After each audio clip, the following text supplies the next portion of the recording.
આજે આપણે પનીર દો પ્યાજાનું શાક બનાવીશું। તેના માટે મેં ડુંગળી આ રીતના કટ કરી લીધી છે અને પનીર લીધી છે। હવે અહીં કઢાઈ મૂકી છે, કઢાઈમાં તેલ મૂકી તેમાં એક તજનો ટુકડો, 2 ઇલાયચી અને 2 લવિંગ ઉમેરીશું। હવે તેની અંદર જીરું ઉમેરીશું। હવે ડુંગળીને તેની અંદર ઉમેરી દઈશું।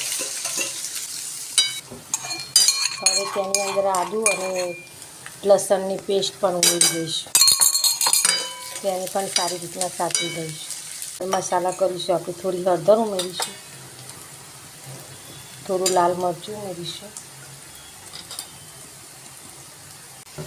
જો ડુંગળી આ રીતના એ થઈ સતરાઈ જાય એટલે તેની અંદર એક ટામેટું મેં છીણીને લીધી હતી, ગ્રેવી બનાવીને નથી લેવાની ટામેટાને, આ રીતના કચરું કરીને લેવાનું છે। હવે તેને પણ સરસ સાતરી લઈશું। હવે તેની અંદર થોડું મીઠું ઉમેરીશું, તેને પણ હવે અહીં 2 ચમચી જેટલું દહીં લીધું છે, એમાં થોડું મરચું નાખીશું અને થોડી હળદર ઉમેરી અને તેની પેસ્ટ બનાવી દઈશું। ધાણા જીરું પાવડર પણ નાખીશું અને બધું સરસ મિક્સ કરી દઈશું। અને બધી બાજુ તેલ છૂટું પડી ગયું છે। હવે ગેસને ધીમી કરી અને દહીં તેની અંદર મસાલાવાળું ઉમેરી દઈશું। ફટાફટ મિક્સ કરી લઈશું। જે કઢાઈમાં થોડું બટર ઉમેરીશું। બટર ગરમ થાય એટલે આ પનીરની અંદર સાતરી લઈશું। તેની અંદર આપણે પનીરની અંદર ઉમેરી દઈશું। અંદર થોડી હળદર ઉમેરીશું।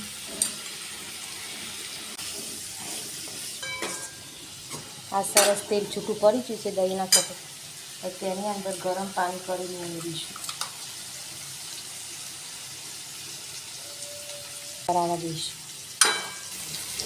2 મરચાં ઉમેરીશું અને ડુંગળીને મેં આ રીતના મોટા મોટા કટ કર્યા હતા તે પણ અંદર ઉમેરી દઈશું। હવે તેને બહુ સાતરી લઈશું। ઘીમાં સતરાઈ ગયું છે પનીર। હવે તેની અંદર થોડું લાલ મરચું અને થોડું મીઠું પણ ઉમેરી દઈશું। ગેસને બંધ કરી દઈશું। હવે સરસ ઉતરી ગઈ છે। હવે પનીરને તેની અંદર ઉમેરી દઈશું। 2 મિનિટ માટે થવા દઈશું। હવે તેની અંદર પનીરનો મસાલો પણ ઉમેરી દઈશું અને તેને પણ સરસ મિક્સ કરી લઈશું। 1 ચમચી મલાઈ ઉમેરી દઈશું અને થોડા ધાણા પણ લીલા ઉમેરી દઈશું। અને 2 મિનિટ માટે ઢાંકીને થવા દઈશું।